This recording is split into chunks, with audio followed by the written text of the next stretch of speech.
Pues háblanos, Señor, y te ruego en este momento que tengas misericordia de mí y que tengas misericordia de los que escuchan, Señor. Y que tu palabra, te ruego, Dios, tú permitas que caiga en buenos corazones, Señor, que pueda recibir esa palabra y nutrir sus almas, Dios. Te ruego, Señor, que nos transformes por medio de ella y ayúdame, Señor, a ser preciso en la enseñanza. Te lo ruego en el nombre de Jesús. Amén. Bueno, si ya estás allí en Primera de Pedro, vamos a ver todavía nuevamente unos versos del capítulo 22, del capítulo 1, a partir del verso 22, que fue parte de lo que ya estudiamos la semana pasada, pero al estar escudriñando, al estarme deleitando en el texto, pude percibir que hay una unidad de pensamiento en los últimos versos del capítulo 1 y hay una continuidad hacia los siguientes versos del capítulo 2.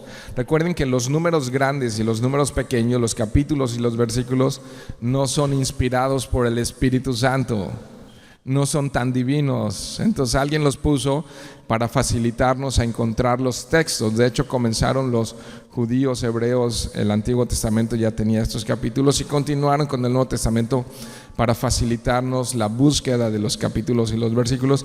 Pero ya al ponerlos ya hay un grado de interpretación. ¿Qué quiere decir? Que alguien dijo, aquí termina el capítulo y acá continúa, pero en ocasiones no. Entonces yo creo que sí hay una unidad de pensamiento desde el verso 22 hasta el 2:10. Entonces lo que vamos a estar viendo, pero déjenme recordar un poco parte de lo que hemos estado viendo hasta aquí. Y bueno, si recuerdan capítulo 1, lo puedes ver ahí en tu Biblia. Bueno, el contexto, déjenme primero hablarles del contexto, porque el mismo capítulo 1 nos habló que eran tanto judíos que fueron expulsados de la tierra de Israel y fueron en la diáspora llevados hacia otros lados. Entonces, principalmente ciudades muy específicas de las que habla Pablo, que pertenecen a lo que hoy es Turquía y que es conocido como Medio Oriente. Bueno, hacia allá fueron llevados todos ellos y Pablo plantó iglesias en esa zona.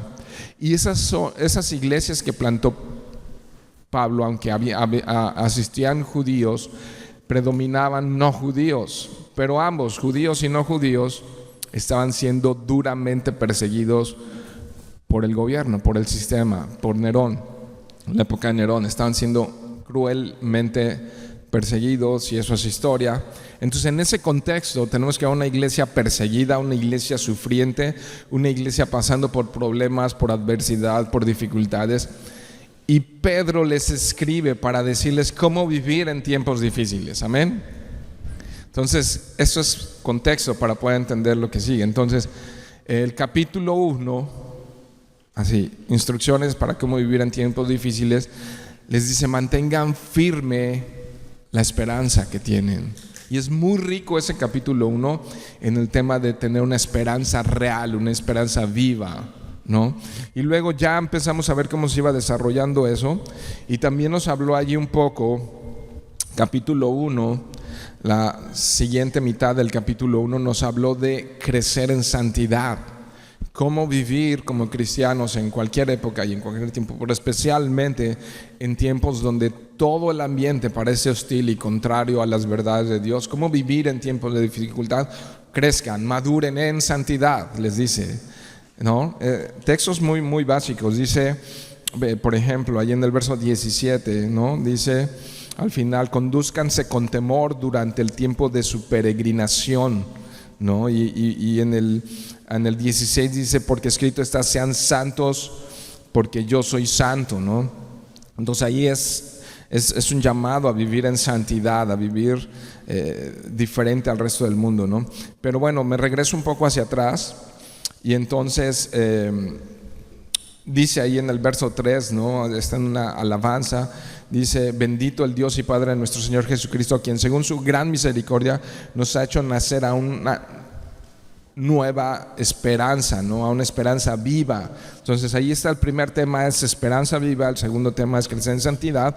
Y hoy el tercer tema vamos a estar hablando de amándonos con un corazón puro. pero el título es como piedras vivas, formando un templo espiritual, ¿no? Entonces voy a ir a partir de ese verso 22. Pero déjenme poner un poco un piso para ir a esto de edificarnos como piedras vivas. Voy a tratar de explicar a qué se refiere todo esto, pero antes déjenme poner esto. Una de las verdades dolorosas de la vida es que los que forman el pueblo de Dios no siempre se llevan bien unos con otros. Vale, así al de al lado, ahí te hablan, ¿no? Uno pensaría que los que andan en la esperanza que nos habló el capítulo 1 y la segunda mitad, de los que andan buscando santidad, que nos habló ahí también ese capítulo 1, podrían ser muy unidos y vivir en armonía. Pero ¿cuántos saben que no siempre es así? ¿No? Y de repente dices, ¿cómo? ¿En la iglesia? Sí, no siempre es así. Y deberían de ser suficientes las batallas con el enemigo externo, ¿no? En el contexto de ellos, con Nerón y con todos los que les perseguían y con todos los que les estaban haciendo la vida difícil. Pero en ocasiones las batallas son entre los mismos miembros de la familia de Dios. ¡Wow! Y a Jesús, cuando le estaban diciendo que no podría ser que Él viniera de parte de Dios y que pues Él era parte de Satanás, del reino de las tinieblas, les dice Jesús un pensamiento que puede conectar con esto porque también aplica. Dice: todo reino dividido contra sí mismo es asolado, y toda ciudad o casa dividida contra sí misma no permanece. No. Y entonces cuando hay estas situaciones hay peligro. También dijo en Juan capítulo 17 verso 11, dice: y ya no estoy en el mundo, está orando por sus discípulos, dice: mas estos están en el mundo y yo voy a ti, Padre Santo, a los que me has dado. Está orando Jesús por sus discípulos y dice: guárdalos en tu nombre para que sean uno, así como nosotros somos uno. Y Jesús está en el centro del pensamiento y del corazón de Jesús. Orar por los cristianos, orar por la iglesia, orar por los santos, que sean uno, que sean unidos. Así es que hoy tenemos la misma necesidad que tenían esas iglesias de Asia Menor, de responder al llamado de vivir en unidad, ¿no? De responder al llamado de vivir en unidad.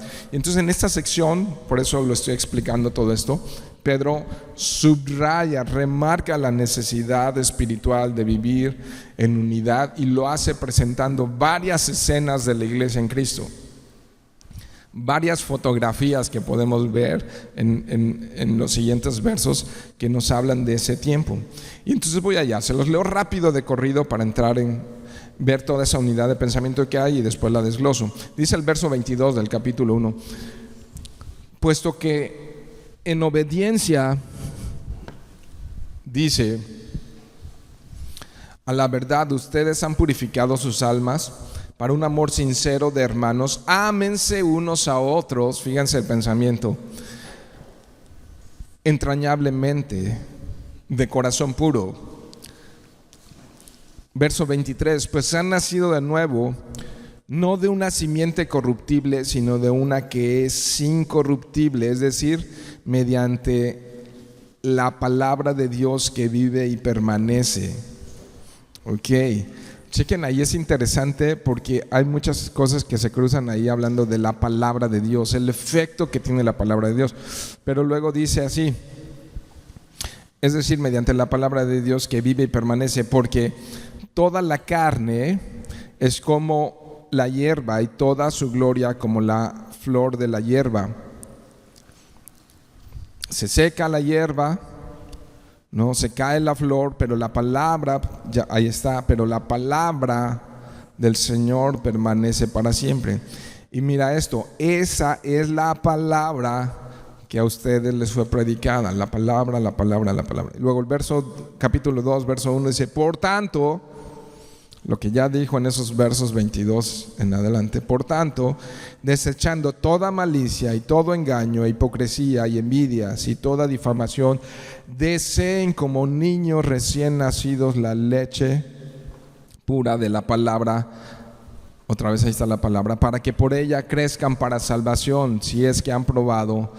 Hay una condicionante ahí, si es que han probado la bondad del Señor. Verso 4, y viniendo a él como una piedra viva desechada por los hombres, pero escogida y preciosa delante de Dios, también ustedes como piedras vivas sean edificios edificados como casa espiritual para un sacerdocio santo, para ofrecer sacrificios espirituales aceptables a Dios por medio de Jesucristo.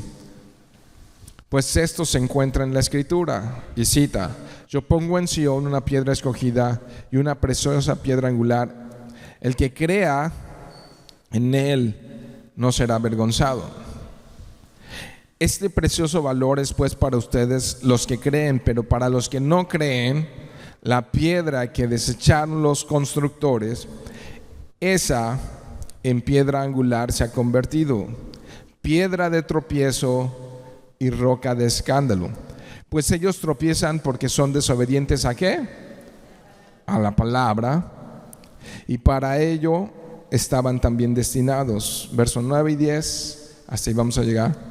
Pero ustedes son linaje escogido, real sacerdocio, nación santa, pueblo adquirido para posesión de Dios, a fin de que anuncien las virtudes de aquel que los llamó de las tinieblas a su luz admirable. ¿Quiénes? Ustedes que en otro tiempo no eran pueblo, pero ahora son pueblo de Dios. No habían recibido misericordia, pero ahora han recibido misericordia. Ok, entonces está hablándole a la iglesia y está hablándole a la iglesia de esa nueva vida. Entonces vamos a ver 4 aspectos de la unidad de la que está hablando dentro del pueblo de Dios Pedro. Número 1, el que está a tu lado, el que está enfrente, el que está atrás y ha puesto su fe, su confianza, su esperanza en el Señor Jesucristo, son y somos hijos de la misma familia.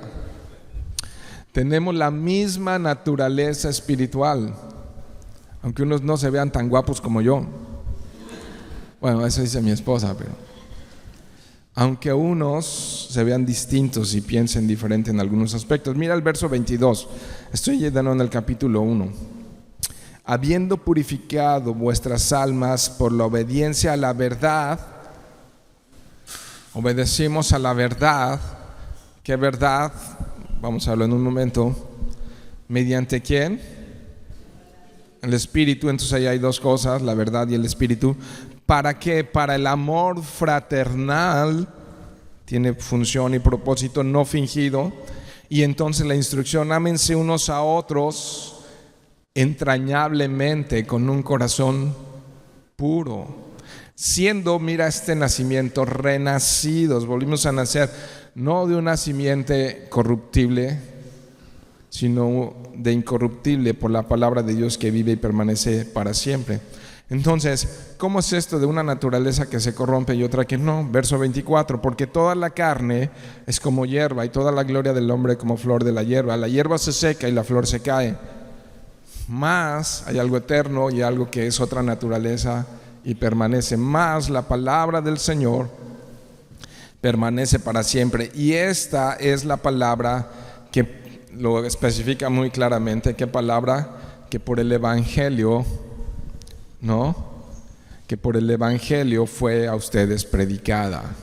Entonces dice que hay una nueva naturaleza por haber obedecido a la verdad, ¿no?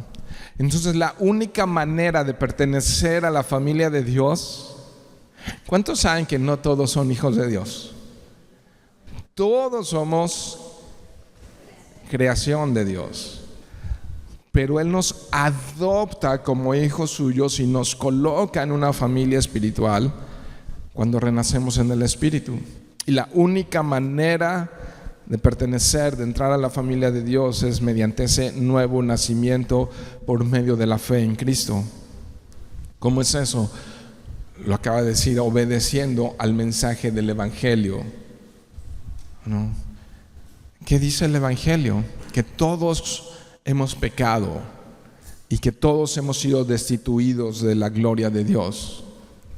Y que para eso vino Jesús, para que por fe seamos justificados, ¿no? Si quieres aprender mucho de doctrina de salvación, lee los primeros 11 capítulos de Romanos. Entonces ahí está muy claro y muy descrito el Evangelio. Aquellos que por fe han confiado en Jesús han sido justificados.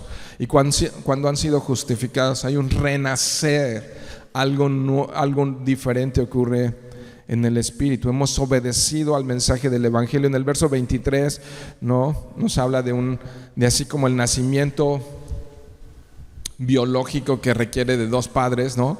Todos los que estamos aquí tenemos un origen de un papá y de una mamá, ¿no? De esa misma manera, en el espiritual hay dos participantes en este nacimiento espiritual: el Espíritu Santo y la palabra de Dios.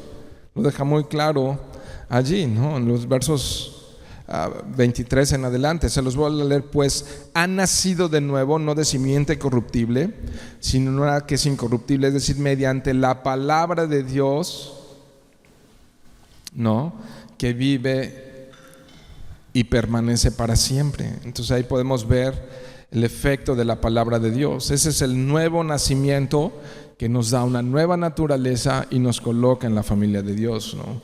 Pero si continuamos ahí en el 23 al 25, ¿no? Bueno, seguimos ahí en el podemos ver ahí el 24, porque así como toda la carne, toda la carne es como la hierba y toda su gloria como la flor de la hierba. Se seca la hierba, se cae la flor, pero la palabra del Señor, dice ahí, permanece para siempre. Entonces nuestro cuerpo físico tiene caducidad, ¿no? Se seca, se marchita, se muere, ¿no? Pero el espiritual no, el espiritual permanece para siempre. Ese es el nuevo nacimiento. Ahora entonces, está hablando de unidad, de amarnos fraternalmente, ¿no? De ámense a unos entrañablemente, de corazón puro, amor sincero de hermanos. Pero si intentamos amarnos de esta manera, con la naturaleza que es como hierba, con la naturaleza que es como carne que se seca y perece, es imposible tener éxito. Pero si nos amamos con la nueva naturaleza, vamos a tener éxito en lo que dice la Escritura. Vayan a Romanos capítulo 8, por favor. Romanos 8.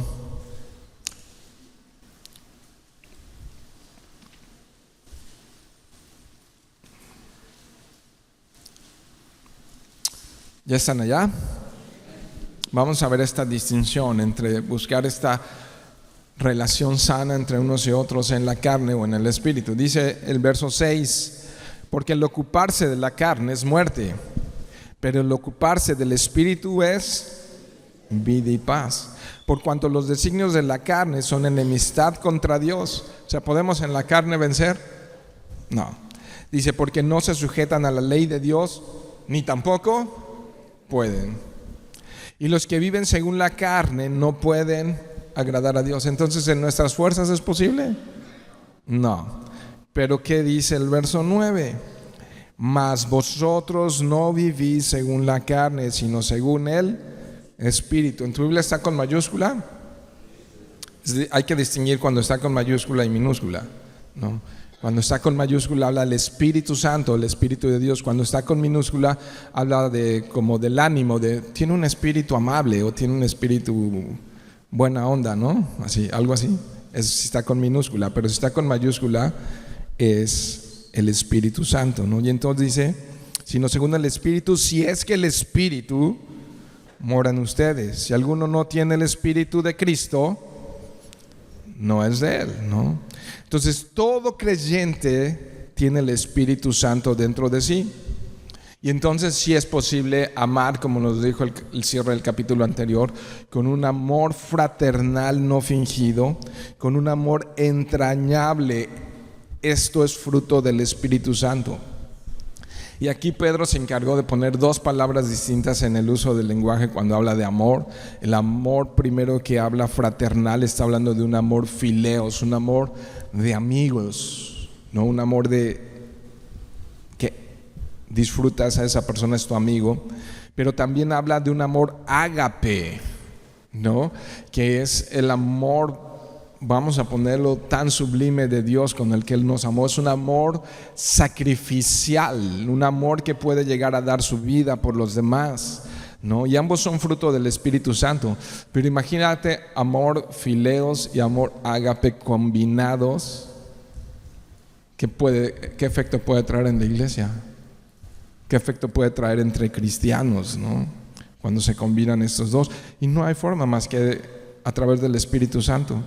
Podemos entonces pasar por alto diferencias, ¿no? Estábamos hablando de arte hace un rato con mi esposa, de arte, nada que ver con esto, pero estábamos hablando de cómo el arte se llega a interpretar de acuerdo a nuestras referencias, de acuerdo a nuestro contexto, ¿no? Lo que para mí es bonito, para ti es feo, y así, diferente, porque tenemos diferente contexto, crecimos en diferentes lugares y formas, ¿no? Pero en Cristo, independientemente de cuán diferentes seamos, podemos tener amor fraternal y amor ágape. Podemos perdonarnos, porque es imposible que no haya situaciones. Si las hay en tu familia, que son como 3 o 4, imagínate en donde son 200, 300. Si no va a haber diferencias, y si no va a haber, o sea, cada cabeza es un mundo. Entonces sí podemos servirnos sin egoísmo, podemos cuidarnos intencionalmente, podemos respetarnos, ¿no? Y es que si tu familia es cristiana y estás aquí con ella, es doble función, porque tienes una familia biológica, pero también tienes una familia espiritual. Entonces, ¿cuánto más si es espiritual y es biológica? Y si tienes el Espíritu Santo en tu vida, ¿será posible o no será posible si todo creyente tiene al Espíritu Santo? ¿No? Entonces, no en la carne, porque nuestra vieja naturaleza sí o sí es egoísta. Nuestra vieja naturaleza, primero yo, después yo, primero los míos, después también, y al último yo, ¿no? Pero entonces tienes que decir: yo no voy a operar en la carne, sino en el Espíritu. Y entonces cambias el canal. Antes así era, ahora es con control, ¿no? Y eso, ahora desde tu teléfono ya tienes ahí el control y todo eso. Pero antes le movías a una palanquita ahí y le cambiabas de canal, ¿no? Entonces, para ponerle al canal del Espíritu y andar siendo gobernados y dirigidos por el Espíritu Santo, ¿no? Dice ahí mismo en Romanos, en el 5:5, dice: y la esperanza, ¿te acuerdas que estamos hablando de esperanza en el capítulo 1? No avergüenza, porque el amor de Dios ha sido, ¿qué dice? Entonces, ¿qué hizo Dios? ¿Qué nos dio? Toda la capacidad de amar de manera entrañable, de manera fileos, de manera ágape. Nos está puesta todo el equipo dentro del creyente, que es el Espíritu Santo, que derramó su amor en nosotros. Entonces, si hemos sido amados por Cristo de tal manera, podemos amar. Podemos amar de esta manera, ¿no? Entrañable. Esa palabra me gustó y fui al diccionario y habla de algo fervoroso, de algo continuo. En español tiene un significado diferente porque habla más de algo como muy, muy emocional, pero aquí nos habla de algo que es como un atleta que se esfuerza por hacerlo. Realmente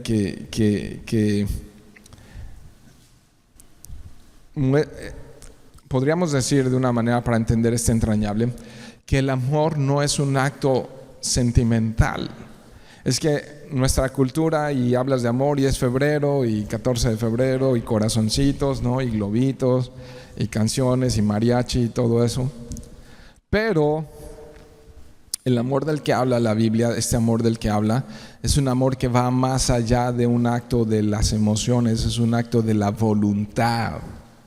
Y una manera de poderlo entender, y el mejor ejemplo que podemos encontrar en la Biblia es Jesús. Piensa un poco en Él, en la cruz, que estaba sintiendo cuando dijo: Dios mío, ¿por qué me has abandonado? O previo a ir a ese lugar y dijo: turbada está mi mente y mi alma hasta lo máximo. Dios, si es posible, Padre, si es posible, haz pasar de mí esta copa, pero no se haga mi voluntad, sino la tuya. ¿Cómo estaban las emociones de Jesús? Ay, sí quiero amar. No era un amor hollywoodesco, sentimentaloide, romanticoide.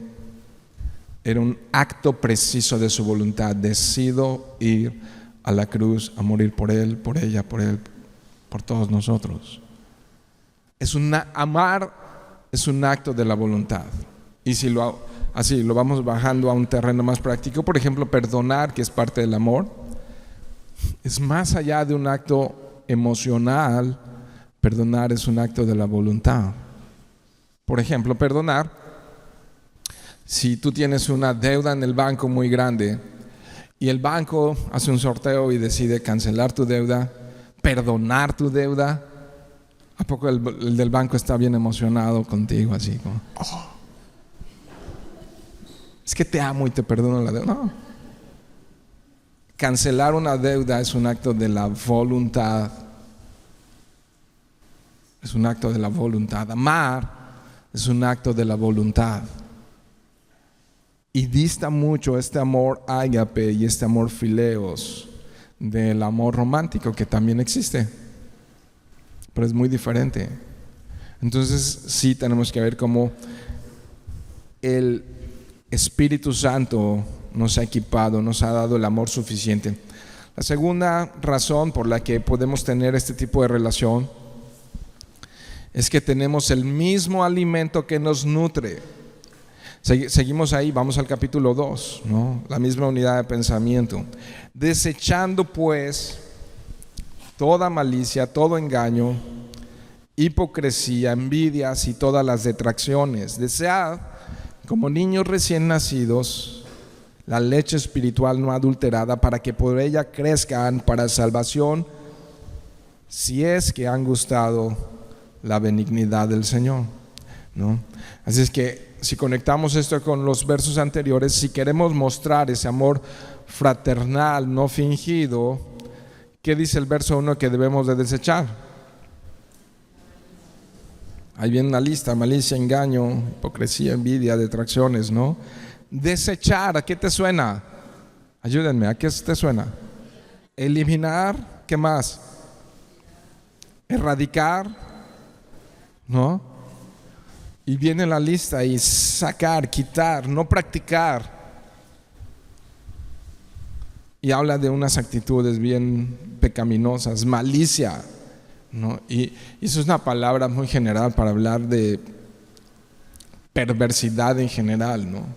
Y este es el principio. Si Dios está lavando tu corazón y le está poniendo agua limpia, que es su palabra, y por su palabra estamos siendo lavados, ¿acaso vamos a estarle llenando por otro lado de lodo y agua sucia? ¿Vamos a estar metiendo agua sucia y más agua sucia? No, ¿verdad? Entonces, desechando, eliminando, erradicando, ¿no? Cualquier cosa que vaya en contra de tu fe, en contra de tu relación con Dios, en cualquier cosa que apague al Espíritu Santo en tu vida, que contriste al Espíritu Santo, ¿no? Entonces, si yo quiero actuar en mal de mi prójimo dentro de la iglesia, me la tengo que pensar bien. Engaño, dice ahí, ¿no? Y esto de engaño nos habla de palabras, de acciones engañosas, astutas, para poder lograr algo que me beneficie. Entonces, con mentiras, con engaño, consigo algo, con manipulación, ¿no? La manipulación es muy sutil y es parte de la mentira y del engaño, ¿no? El manipular es parte de ese engaño muchas veces. Y así va como en escalera, ¿no? Porque si permites malicia, entonces permites engaño y eso se convierte en hipocresía. La hipocresía esconde la verdad. Es alguien que actúa falsamente, ¿no? Así, oh sí, te amo, hermanito, hermanita, ¿no? Es hipocresía, ¿no? Es falta de sinceridad, es falta de honestidad, ¿no? Y muchas veces lleva a un siguiente escalón que es la envidia. Muchas veces lo que respalda esto es un sentimiento de envidia, de codicia, de celos, de malos sentimientos por el éxito de otros. Te está yendo bien en tu trabajo, te está yendo bien en tu familia, te está yendo bien en tu iglesia. Entonces como que en tu relación con Dios te va bien, ¿no? Entonces así le tratas de poner al pie al que es de tu propio equipo y que tropiece para que no meta gol y tú vayas y metas gol, ¿no? Wow, ¿no? Entonces envidia, detracciones, aguas con esto. Habla de difamación, de dañar la reputación de otros, de calumniar, de chismorrotear, ¿no? Cuidado con esto, ¿no? Porque como quieres ser tratado, trata a los demás, dice Jesús. Y hay faltas en todos. Y mira, el que crea estar firme que no caiga, ¿no dice la Escritura? No. Y entonces en lugar de exponer y agrandar la debilidad de tu vecino, cúbrela con amor, ¿no? Hónralo con amor, tápalo con amor, ¿no? En lugar de exhibir su vergüenza, tapa su vergüenza. Y en privado corrígele, llámale, instrúyele, ámale, ¿no? Pero lo contrario es estar difamando, dañando la reputación de otros, calumniando, ¿no? Porque eso es del diablo. Y nos dice aquí que entonces, ¿qué podemos hacer para que esto funcione? Dice, deseando, entonces desechando algo y anhelando otra cosa. Amén. ¿Qué dice ahí? Deseando la leche espiritual no adulterada. Todos sabemos qué es, obviamente, ¿no? Y nos dijo muchas veces, está hablando, ustedes tienen esa nueva naturaleza por esa leche espiritual, por la palabra de Dios, por el evangelio de Dios, ¿no? La palabra de Dios, sí o sí, es vida y nutre bien, ¿no? ¿Cómo evitar ser llevado por cualquier viento de doctrina, por cualquier filosofía de hombres, por cualquier pensamiento, por cualquier tentación, por cualquier debilidad? ¿Cómo no caer en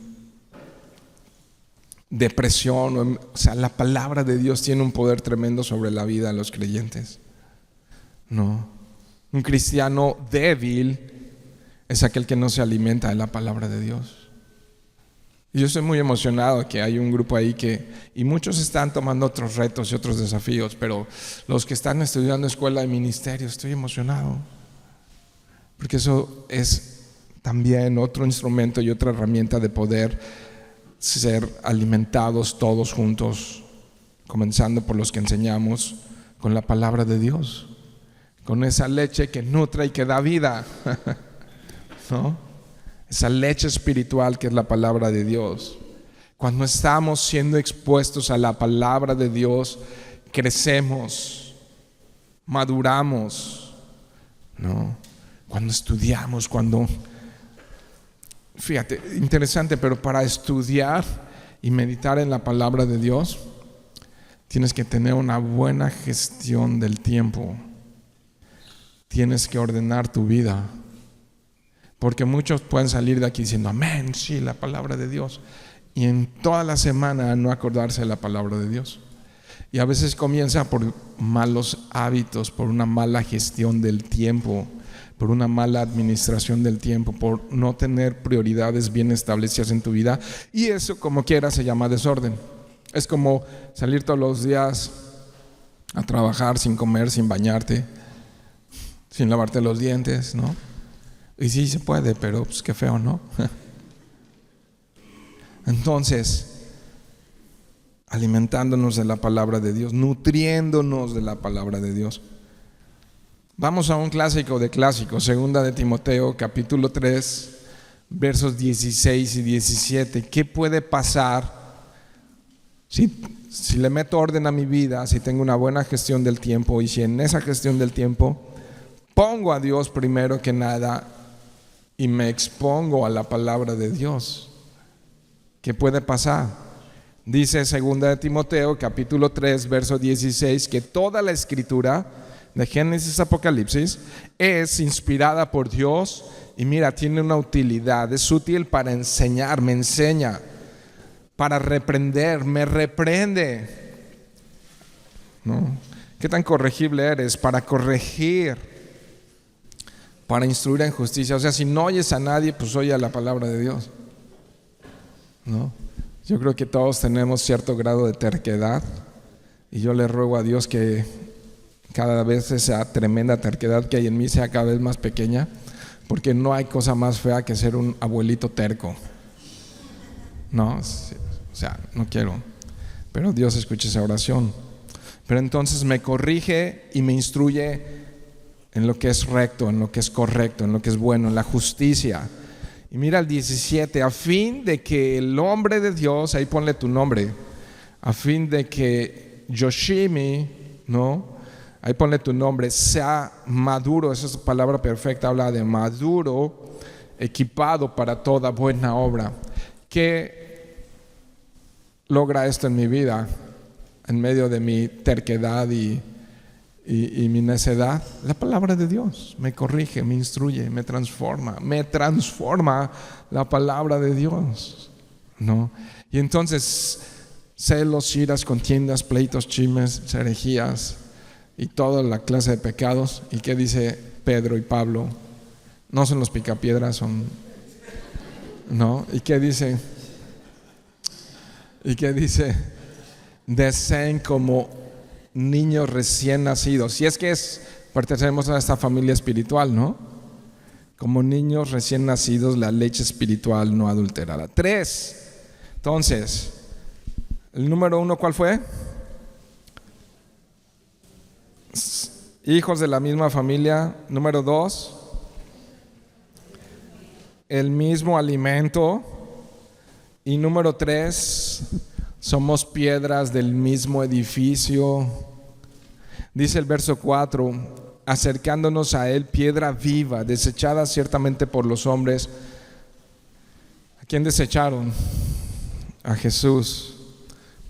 Lo desecharon, los hombres lo menospreciaron, ¿no? Y conocemos los evangelios y la historia. Pero para Dios, esa piedra viva que es escogida y preciosa, dice el verso 4.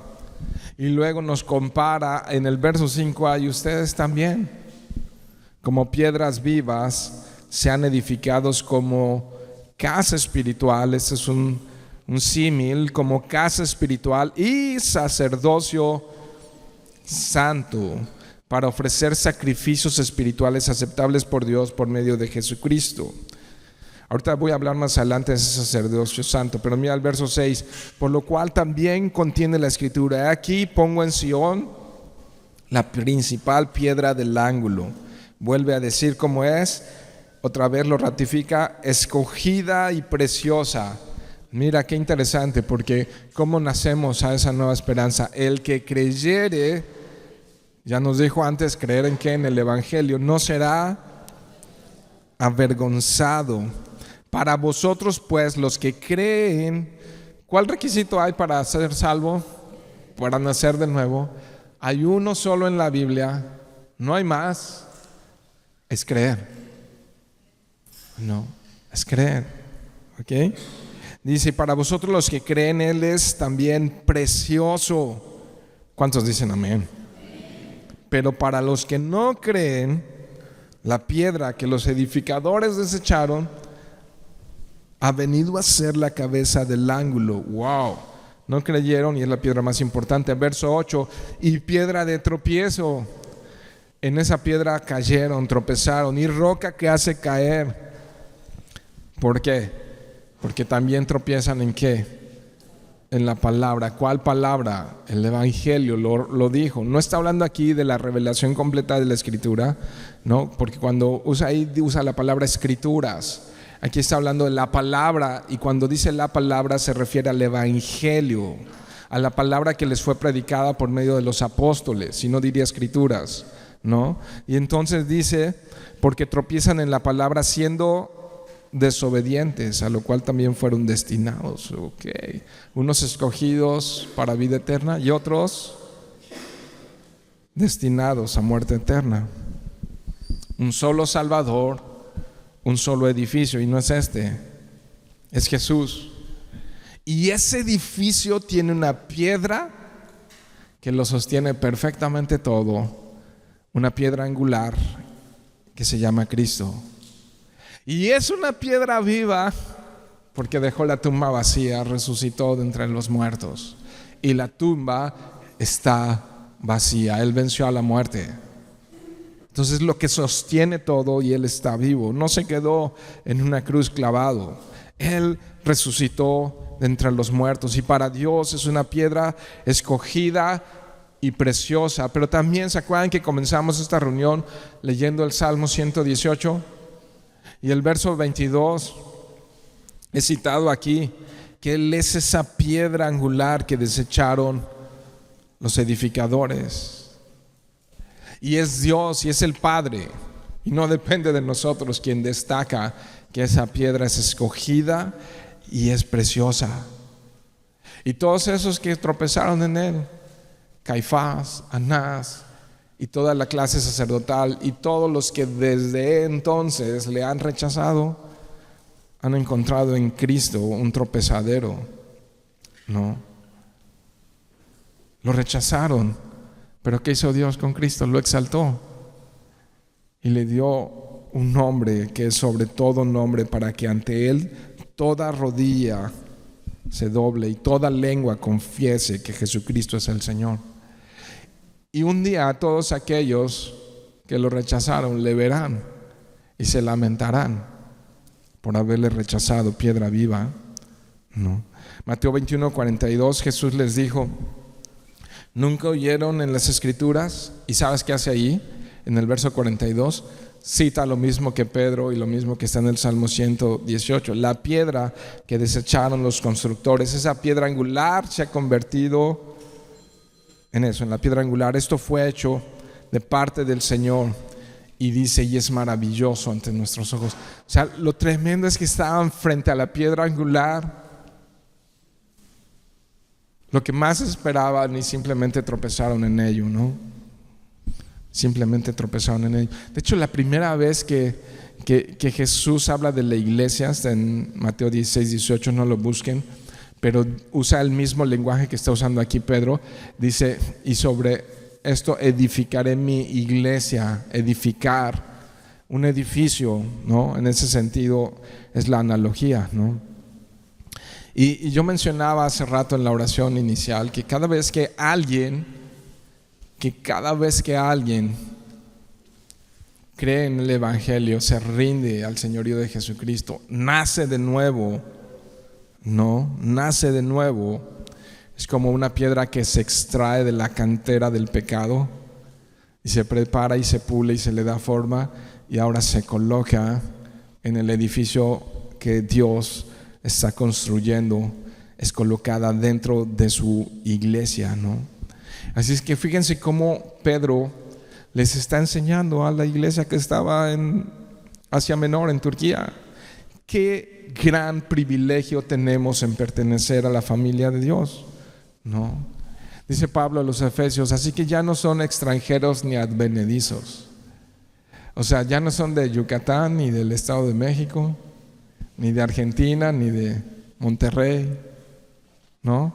Alguien diga amén. Ya no somos ni de aquí, como la India María. Bueno, ese es para los de la antigua generación. somos del reino de los cielos, ¿no? Conciudadanos de los santos somos y pertenecemos cada uno a la familia de Dios. Vayan allá, Efesios capítulo 2, verso 19. ¿Sabes algo? Hablé hace un momento de tener una buena administración del tiempo, ¿no? De tener orden en el uso del tiempo, en aprovechar bien el tiempo, porque los días son malos. Amén. Y aquí hay algo importante también. Estos versos son tan ricos para dar algo por lo cual podemos dar más en el blanco y andar más certeros y menos perdidos como aquellos que no tienen esperanza. Y se llama tener identidad, saber quiénes somos, a quién pertenecemos. Y le pertenecemos a Él que nos compró con su preciosa sangre, ¿no? Entonces mira esto, otra vez, Efesios 2:19, si lo tienes en pantalla. Si no lo encontraste, solo pon un poco de atención ahí. Así pues, ustedes ya no son extraños ni extranjeros, sino que son conciudadanos de los santos y de la familia de Dios. Eso es muchísima identidad. Ve el verso 20, están edificados, ¿te fijas? El mismo lenguaje sobre el fundamento de los apóstoles y los profetas, ¿no? Esto es Antiguo y Nuevo Testamento. El mensaje que dio Pedro y el mensaje que dio Juan, ¿no? Y los apóstoles, pero también el mensaje de los profetas, siendo Cristo Jesús mismo la piedra angular, en quien todo el edificio bien ajustado va creciendo para ser un templo santo en el Señor. Quizá Jesús tenga que volcar las mesas de los cambistas que hay dentro de nuestro corazón. Ese es el templo, y tiene que ser un templo santo, ¿no? En el Señor. Verso 22, en Cristo también ustedes son juntamente edificados para morada de Dios en el Espíritu. Entonces sí, cuando estamos juntos, algo importante ocurre. Dios habita en medio de su pueblo. Apocalipsis nos deja ver que Jesús se pasea por en medio de su pueblo. Él está aquí, mis queridos hermanos. Y cuando estaba atrás esperando venir aquí para la alabanza, yo le decía: Señor, párate aquí junto a mí, ¿no? Y háblame al oído. Él está aquí en medio de nosotros. Algo sobrenatural ocurre cuando nos reunimos como iglesia, ¿no? Estamos y Cristo está aquí. Y es importante porque entonces nos dio una lista de desechen esto, ¿no?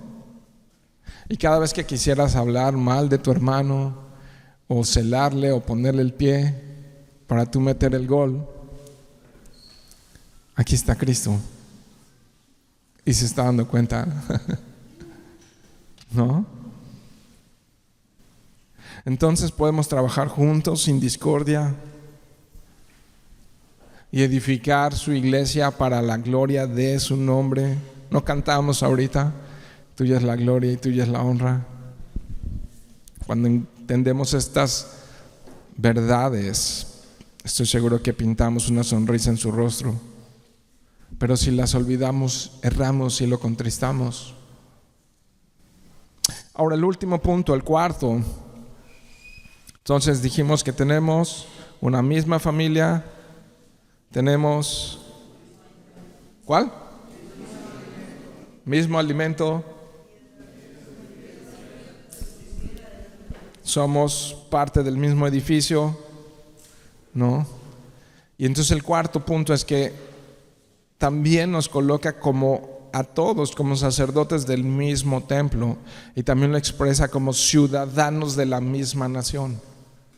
Si quieres, son dos fotografías diferentes, yo las pongo en una. Verso 9, mas vosotros sois, ve la fotografía, linaje escogido, real sacerdocio, nación santa, pueblo adquirido por Dios, para que anuncien, propósito, las virtudes de aquel que les llamó, transformación de las tinieblas a su luz. ¿Cómo es su luz? Verso 10, vosotros que en otro tiempo no eran pueblo, ¿no? Pero que ahora sois pueblo de Dios, que en otro tiempo no habían alcanzado misericordia, pero ahora han alcanzado misericordia. Y entonces dice que somos sacerdotes. ¿Cuál era la función de un sacerdote? La función de un sacerdote de manera rápida y práctica era ofrecer sacrificios en el templo. ¿Con qué finalidad? Con la de que el pueblo se pudiera reconciliar con Dios a través de los sacrificios que se ofrecían, ¿no? Entonces ofrecía sacrificios por el pecado, ofrecía sacrificios de agradecimiento también, ¿no? Y de alguna manera un sacerdote era un embajador que representaba los intereses de Dios, era un mediador entre el pueblo y Dios, ¿no? Entonces, en palabras cortas, era reconciliar a las personas con Dios. ¿Qué hace un sacerdote? Reconcilia a las personas con Dios. Y ya lo habíamos leído en unos versos antes, pero aquí se repitió la idea. En el verso 5 dice: ustedes también, como piedras vivas. ¿Sabes qué dice la Escritura? Que estábamos muertos en nuestros delitos y pecados, espiritualmente muertos antes de conocerle, pero cuando le entregamos nuestra vida, ahora somos piedras vivas. Ese es ese renacer. Ustedes también, como piedras vivas, dice el verso 5, sean edificados como casa espiritual. ¿Y qué dice? Y sacerdocio santo, ¿no? Para ofrecer sacrificios espirituales aceptados por Dios por medio de Jesucristo. Y entonces ahora, después, antiguo pacto hacían todos esos sacrificios, pero nuevo pacto no hay que hacer más sacrificios. Dice la carta de Hebreos que él mismo, siendo muchas cosas, siendo sacerdote, siendo rey, él mismo fue el sacrificio que se ofreció de una vez y por todas. No hay más sacrificio que ofrecer. Cuando habla de que nosotros ofrezcamos sacrificios, sí habla de una vida que ha sido regenerada por el Espíritu Santo y que ahora vive para la gloria de Él, pero ya lo vimos que en la carne es imposible. Lo hacemos por medio de Jesucristo. Lo hacemos por medio del Espíritu Santo, ¿no? Él es todo esto, es sacerdote, pero también es rey. Y entonces nosotros como que, bueno, Él tiene esa posición de sumo sacerdote y ya no hay otro.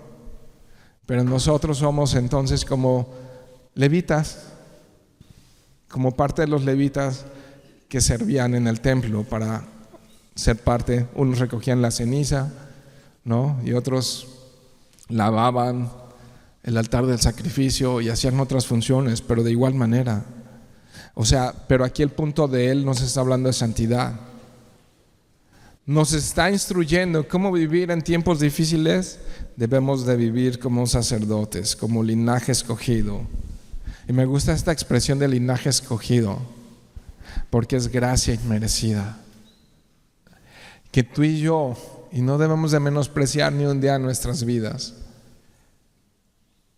que tú y yo hoy podamos alabar y orar a Él, abrir su palabra y escucharla, ser parte de esa familia, ser parte de ese edificio que Él está edificando, tener esa misma familia. Eso es un privilegio inmerecido. Éramos especiales, vio algo en nosotros, ¿no? Mira, Deuteronomio capítulo 7, versos 7 y 8. Aquí está hablando del pueblo escogido. ¿Quién era el pueblo escogido? ¿Quién? Israel, ¿no? Y así como que crece el orgullo nacional y nosotros somos el pueblo escogido de Dios. No, algo especial debimos haber tenido que Él nos escogió, pero el Señor amablemente les recuerda esto, verso 7. El Señor no puso su amor en ustedes ni los escogió por ser ustedes más numerosos que otro pueblo, pues eran el más pequeño de todos los pueblos. Verso 8, más porque el Señor los amó y guardó. O sea, ¿qué tenían de especial? Eran un pueblo insignificante, como tú y como yo. Pero como el Señor nos amó y guardó, ¿no? Con mano fuerte los redimió de la casa de servidumbre, de la esclavitud al pecado, Esto representa la casa del faraón, el rey de Egipto, ¿no? Esclavitud al pecado. Pero no es que teníamos nada especial. Y Él nos da el título de sacerdotes. ¿No es impresionante? Ahora quiero regresar al punto nada más rápido de esto es identidad. A lo mejor en tu corazón no lo creas mucho esto, pero ahí donde sales a trabajar, tu oficina, la escuela, el hospital, el trabajo, la casa, la escuela, donde sea que vayas,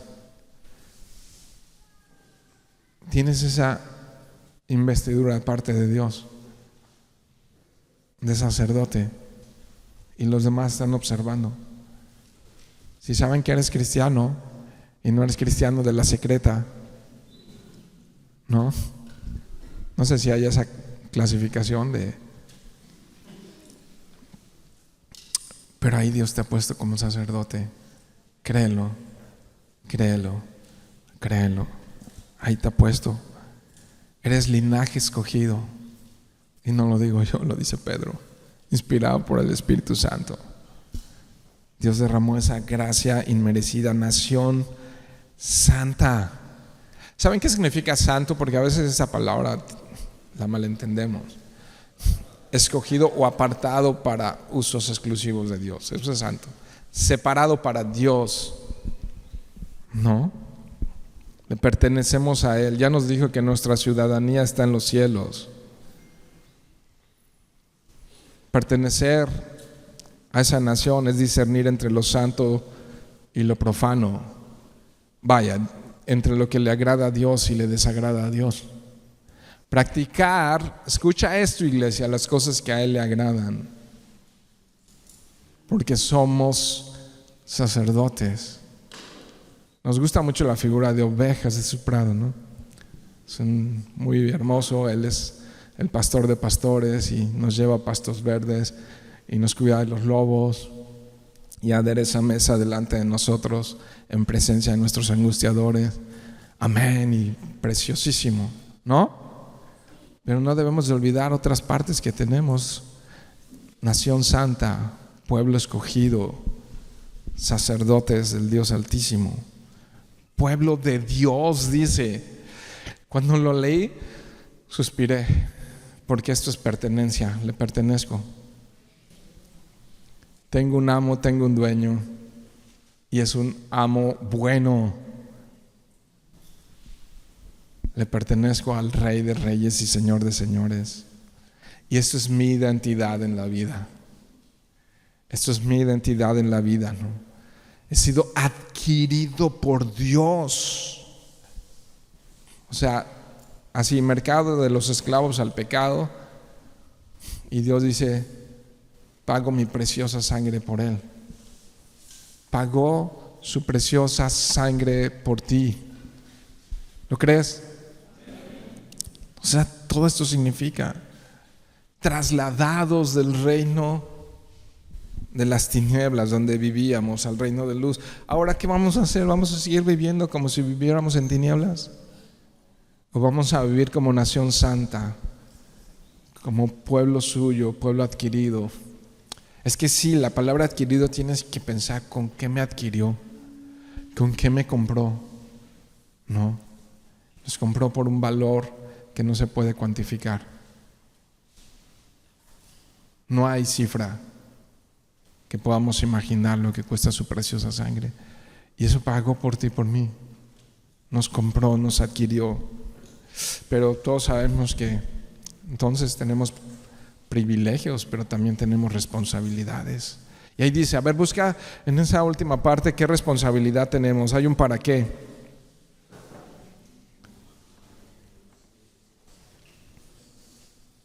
En el 9, ¿no?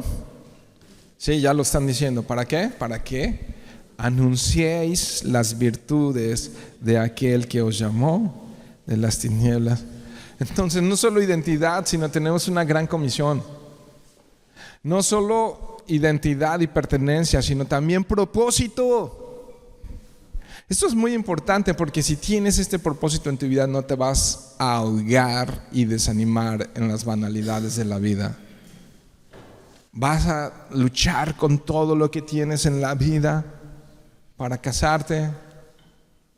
Y vas a decir, pues le falta algo. Y vas a seguirle echando ganitas. Y vas a tener hijos. Y vas a decir, pues como que no es todo. No. Y vas a adquirir un título universitario, probablemente, una casa, un auto, no lo sé. Y está bien. Eso no es pecaminoso. Al contrario, es bueno, es bendición de Dios. Pero sabes, esos propósitos son temporales. Pero tener un propósito eterno es algo que te levanta todos los días como resorte de la cama, para que anuncien las virtudes de Cristo. Todas las virtudes de Cristo. Y no quieres callar. Y no quieres perder el tiempo. Y quieres aprovechar todos los recursos que estén a tu alcance, ¿no? Y no gastar tu vida en simples banalidades. Tenemos una gran comisión. Hay mucho trabajo por hacer, ¿lo crees? Hemos sido alcanzados, dice al final, por misericordia, ¿no? Que en otro tiempo no habías alcanzado misericordia, pero ahora han alcanzado misericordia. Y si tú eres uno que ha alcanzado misericordia, entonces hoy Pedro nos dijo cómo vivir. Entonces quizá las preguntas pueden ser diferentes. Comenzar por preguntar, ¿soy piedra viva o piedra muerta? Quizá pensar, ¿soy edificio o soy parte del edificio? O sea, ¿edifico, estoy edificando o estoy derribando? ¿Sumo al reino de Dios o resto al reino de Dios? ¿Multiplico el reino de Dios o divido el reino de Dios? No. ¿Qué nos dijo hoy la Escritura, queridos hermanos? Que tenemos una misma familia, un mismo alimento, que somos parte de un mismo edificio, de un mismo sacerdocio, y también nos dijo que somos parte de un mismo pueblo, ¿no? Y entonces, con estas características, Dios nos llama a vivir así en tiempos difíciles. Dios nos llama a vivir así contracorriente. Amén. Dios, gracias por tu palabra. Bendita es tu palabra, Señor, que nos hace madurar y crecer. Pon en nuestro corazón un deseo potente,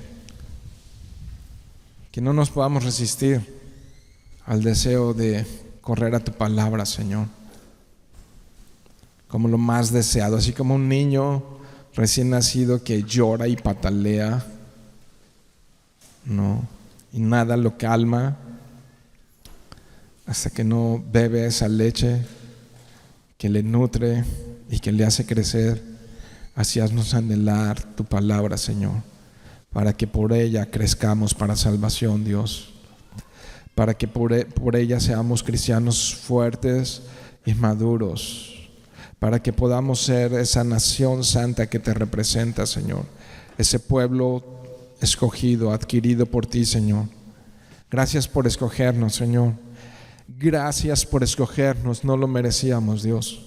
Gracias por esa tremenda identidad que nos das como hijos tuyos, como pueblo tuyo, como nación tuya, Señor. Y pon en nosotros ese temor de saber que somos sacerdotes tuyos, que te representamos, Señor. Esto lo has puesto para nosotros, Dios. Ayúdanos a no solamente a escucharlo, Señor, sino a creerlo, Dios. A veces, Señor, recibimos nombramientos del mundo y los creemos, pero este nombramiento lo hemos recibido de ti, Dios. Ayúdanos a creerlo, Señor, y a representarte como es digno, Señor. Te lo pedimos en el nombre de Jesús. Ten misericordia de nosotros, Dios, y ayúdanos a vivir apartados, Señor, del mundo, en ese sentido, no aislados, sino a no practicar lo que a ti te desagrada, Dios. Te lo pedimos, Señor, a renunciar a toda malicia, a toda práctica no deseable, Señor. Y entre nosotros, Dios, a amarnos, a respetarnos, a tratarnos como miembros de una misma familia, con amor entrañable, con amor ágape y con amor fileos, amarnos, Señor, de la manera que tú quieres que nos amemos, Dios. Ayúdanos a amarnos, Señor, y a compartir con otros esta esperanza que hay en nosotros, Dios. Ayúdanos a anunciar tus virtudes, Señor.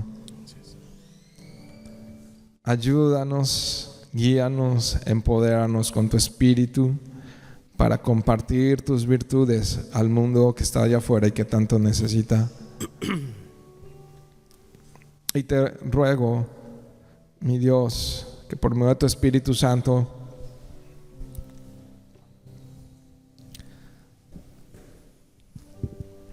te hagas tan irresistible, Señor, a los que están aquí y no han nacido de nuevo, Dios. A los que están aquí y no te conocen, Dios, y no han nacido de nuevo, sino que son piedras muertas, Dios.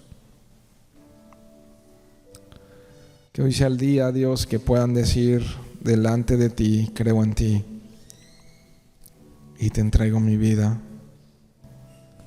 Creo en ti y te ruego, Dios, que dile así: si tú estás aquí, déjame guiarte en una oración, y tú sabes que eres piedra que no está viva, hoy puedes renacer a esta esperanza y esta vida. Y nada más dile así: creo en ti. Señor, trasládame del reino de las tinieblas al reino de luz. Dile así. Al decirle eso, estás renunciando a vivir una vida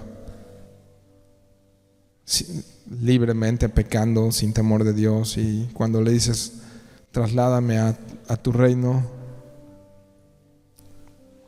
Él va a poner su espíritu en ti y te va a ayudar en tentación y en debilidad. Claro, tienes que nutrirte con su palabra para que tu mente sea transformada.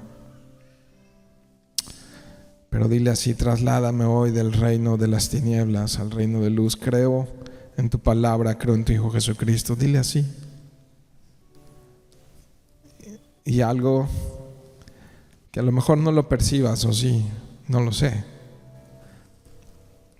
pero algo va a ocurrir dentro de ti. Dios va a poner su vida. Dios te va a impartir vida espiritual. Rinde hoy tu vida si estás allí.